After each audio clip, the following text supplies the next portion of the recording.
ఇప్పుడు city round up updates చూద్దాం.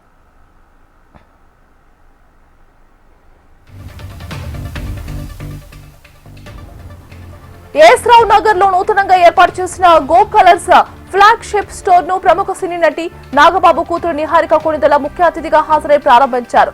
Go colours flagship store ను ప్రారంభించడం చాలా ఆనందంగా ఉందన్నారు. నేటి ఫ్యాషన్ కు తగ్గట్లు అన్ని రకాల వెరైటీ క్లాత్స్, మహిళల ఇండియన్ వెస్టర్న్ వేర్ తో పాటు పురుషుల దుస్తులు, బ్రాండెడ్ ప్రత్యేకమైన బాటమ్ వేర్ డ్రెస్సులు ఇక్కడ లభిస్తాయన్నారు. ఏఎస్ రావు నగర్ లో ఈ కొత్త స్టోర్ ను ప్రారంభించడం చాలా సంతోషంగా ఉందన్నారు.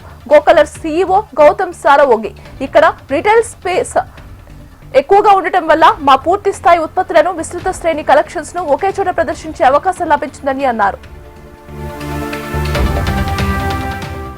ప్రపంచాన్ని మార్చగలిగే అత్యంత శక్తివంతమైన ఆయుధం విద్య అని త్రికరణ శుద్ధిగా నేర్చుకుని సాధన చేసినప్పుడు మాత్రమే విజయం సిద్ధిస్తుందని నాగారం సెరెనిటీ పాఠశాలల వ్యవస్థాపకులు నోముల వసంత తెలిపారు. నాగారంలోని సెరెనిటీ పాఠశాల ఆవరణలో శ్రీ స్వామి వివేకానంద జయంతి ఉత్సవాలు సంక్రాంతి సందర్భంగా రంగవల్లులు పోటీలు ఘనంగా నిర్వహించారు. ఈ పోటీలో విజయం సాధించిన వారికి బహుమతులు అందజేశారు. సంక్రాంతి పండుగను దేశంలో రకరకాల పేర్లతో జరుపుకుంటారని, రంగవల్లులు మన సంస్కృతి సంప్రదాయాలను ప్రతిబింబిస్తాయని, వాటిని భావి తరాలకు అందించడం కోసమే ప్రతి సంవత్సరం సెరెనిటీ పాఠశాలలో ముగ్గుల పోటీలను నిర్వహిస్తామని పాఠశాల కరెస్పాండెంట్ నోముల జంగిరెడ్డి తెలిపారు. మల్కజ్గిరి పోలీస్ కమిషనర్ అవినాష్ ఆదేశాలతో పోలీసులు విస్తృత తనిఖీలు చేశారు. వనస్థలిపురం పిఎస్ పరిధిలోని రైతు బజార్ దగ్గర చైనా మాంజా అమ్ముతున్నారనే సమాచారంతో తనిఖీలు చేపట్టారు. మాంజాలను అమ్మే దుకాణాలతో సోదాలు చేపట్టారు. చైనా మాంజా విక్రయిస్తే కఠిన చర్యలు తీసుకుంటామని హెచ్చరించారు. చైనా మాంజా వల్ల ప్రమాదాలు జరిగే అవకాశాలు ఉన్నాయని, ఎవరూ చైనా మాంజాలను అమ్మవద్దని, కొనవద్దని అన్నారు పోలీసులు.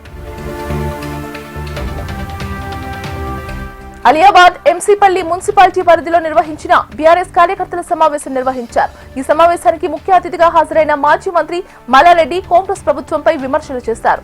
ఎంసీపల్లిలో బీఆర్ఎస్ తప్ప మరో పార్టీ లేదని అన్నారు మల్లారెడ్డి. కాంగ్రెస్ ప్రభుత్వం హామీలను అమలు చేయడంలో విఫలమైందని మండిపడ్డారు. కాంగ్రెస్ ప్రభుత్వంపై ప్రజల్లో వ్యతిరేకత మొదలైందని, రాబోయే రోజుల్లో బీఆర్ఎస్ఏ అధికారంలోకి వస్తుందని అన్నారు మల్లారెడ్డి.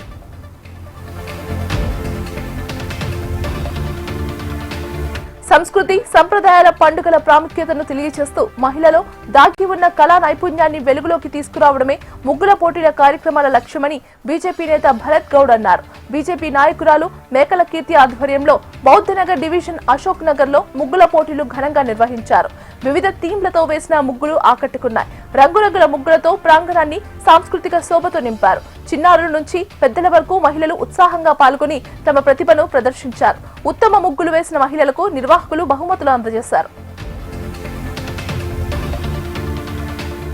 మోండా డివిజన్ లో కాంగ్రెస్ నాయకురాలు వైష్ణవి యాదవ్ ఆధ్వర్యంలో మారేడుపల్లిలోని షరాయి గ్రౌండ్ లో ముగ్గుల పోటీలు నిర్వహించారు. డివిజన్ లోని మహిళలు ముగ్గుల పోటీలలో ఉత్సాహంగా పాల్గొన్నారు. సంస్కృతి సంప్రదాయాలు తెలుపుతూ సోషల్ మీడియాను అతిగా వాడటం వల్ల వచ్చే అనర్థాలు వంటి ముగ్గులు పలువురిని ఆకర్షించాయి. ఉత్తమ ప్రతిభ కనబరిచిన మహిళలకు మొదటి, రెండవ, మూడవ బహుమతులతో పాటు పోటీలో పాల్గొన్న వారికి కన్సోలేషన్ బహుమతులు అందజేశారు.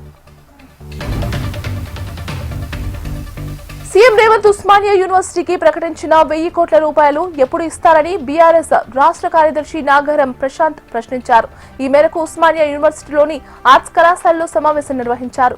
నెల రోజుల క్రితం సీఎం రేవంత్ ఓయూకి వచ్చి సెల్ఫీలు, ఫోటోలు దిగి దేనికి పనికిరాని జీవో ఇచ్చారని ఆరోపించారు. ఆ జీవో వల్ల ఓయూకి ఒరిగిందేమీ లేదని మండిపడ్డారు. తెలంగాణ రాష్ట్రంలో విద్యా వ్యవస్థ సరిగా లేకపోవడం వల్ల రోజుకో విద్యార్థి ఆత్మహత్య చేసుకునే పరిస్థితి నెలకొందని అన్నారు.